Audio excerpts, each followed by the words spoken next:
We sjuggen hier het oud jip lezen en wat dan de bedoeling is op termijn, dat is de groendaam die we sjuggen, dat die eruit gaat. En dat het oud jip, de boorden, de oevers van het oud jip aansluiten hier op die beekpassage. Waar ongeveer tot iets boven het opsteende randje wat we sjuggen, daar komt dan het water aan. Dus dan sluit hij heel mooi aan op de beek en uiteindelijk kunnen er dan mooi vrij stromen.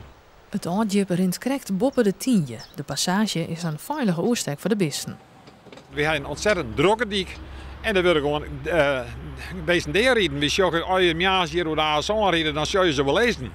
En op deze manier kan je de verkeersslachtoffers heel wat beperken en krijg je een goede migratie van dieren heen en weer. Dus dieren worden net opsluiten in het gebied, maar die krijgen de gelegenheid om zich te bewegen van het ene gebied naar het andere gebied.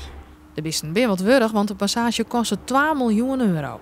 Ja, dit zijn betonnen duikerelementen en die zijn bijna 3 meter hoog en 6 meter breed. En die wegen elk ongeveer variërend plus-minus 43 ton per stuk. Mooi lezen er 29 van deze elementen in de tunnel. Dat het zo duur wezen moet, komt ook omdat de tunnel onder een rijkswaai leidt.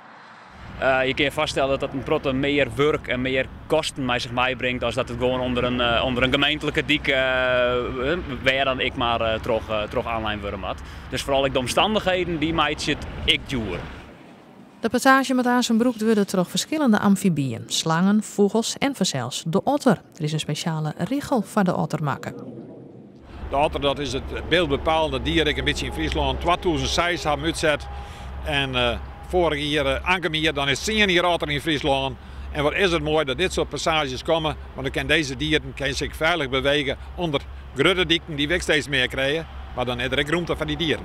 Normandy wordt dit tiksel voorthellen en kan het water de tunnel instreamen.